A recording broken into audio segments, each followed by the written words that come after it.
আশা করি ভালো রয়েছেন সকলেই।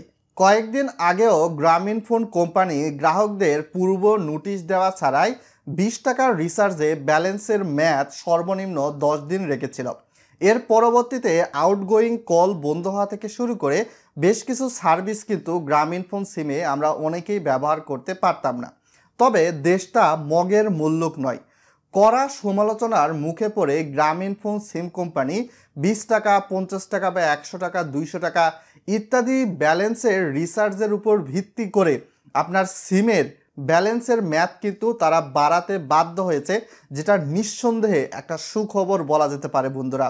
বর্তমান সময়ে নতুন আপডেটেড নিয়ম অনুসারে আপনি আপনার সিমে, বিশেষ করে জিপি সিমে যদি 20 টাকা থেকে 49 টাকার মধ্যে রিচার্জ করেন, তাহলে আপনার ব্যালেন্সের মূল মেয়াদ হবে অনলি 35 দিন পর্যন্ত, যেটা পূর্বের থেকে অনেকটাই বেটার আমার কাছে মনে হয়েছে।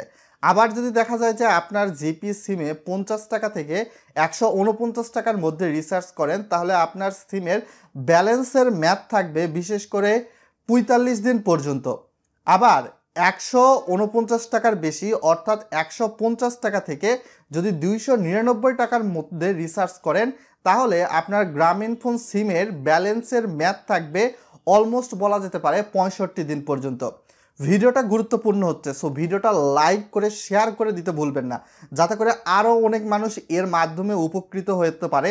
কেননা একটা সিম কিন্তু 450 দিন যদি নেটওয়ার্কের বাইরে থাকে, তাহলে কোম্পানি এটা রিসাইকেল করে আর একজন ব্যক্তির এনআইডির আন্ডারে কিন্তু তার কাছে সম্পূর্ণ বিক্রি করে দেয়।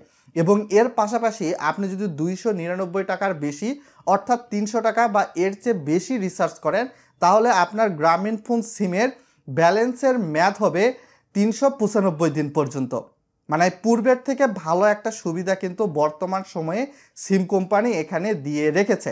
তবে এই যে আপনার রিচার্জ গ্রামীণফোন সিমের ক্ষেত্রেই শুধুমাত্র এটা প্রযোজ্য হবে, প্রিপেইড সিমে বা পোস্টপেইড সিমে রিচার্জের ক্ষেত্রে কিন্তু আপনার ব্যালেন্সের মেয়াদ এইরকম প্রযোজ্য হবে না।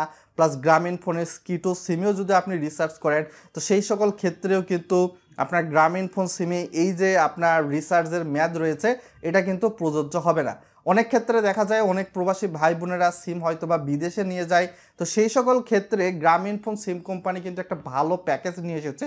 আপনার সিমে যদি 997 টাকা রিচার্জ করেন, তাহলে আপনার সিমের ব্যালেন্সের মেয়াদ কিন্তু 3 বছর থাকবে, আর কোম্পানি এটা বন্ধ থাকা অবস্থায় বিক্রিও করে দিবে না 3 বছরের মধ্যে। এবং এই 997 টাকা রিচার্জ করলে আপনি কিন্তু দেখা যাবে যে প্রায় 600 মিনিটের মতো ফ্রি পাবেন এবং সেটা কিন্তু ব্যবহার করতে পারবেন। আর যদি দেখা যায় যে প্রায় 1497 টাকা রিচার্জ করেন, তাহলে কিন্তু অলমোস্ট 900 মিনিটের মতো পাবেন। আর এই আপনার গ্রামীণফোন সিমের ব্যালেন্সের মেয়াদ থাকবে অলমোস্ট 5 বছর। সো আশা করি বিস্তারিত বিষয়গুলো হয়তোবা আপনারা জানতে এবং বুঝতে পেরেছেন। সিম কোম্পানির বর্তমান সময়ে এই যে রিচার্জের উপর ভিত্তি করে সাধারণ মানুষের সিমগুলা বন্ধ করে দেওয়া বা নিজেদের আয়ত্তে নিয়ে এসে রিসাইকেল করে বিক্রি করে দেওয়া, এইটার পরিমাণ হয়তোবা বর্তমান সময়ে এই যে রিচার্জের উপর ভিত্তি করে ব্যালেন্সের মেয়াদ নির্ধারণ করা হয়েছে, তার ফলশ্রুতিতে একটু হলেও কমে যাবে। এ বিষয়ে আপনাদের কি মতামত? অবশ্যই মূল্যবান মতামত ভিডিওর কমেন্ট বক্সে লিখে জানাতে ভুলবেন না। আজকে এখান থেকেই বিদায় নিচ্ছি। সকলে ভালো থাকবেন, ভালোর দলে থাকবেন। আসসালামু আলাইকুম।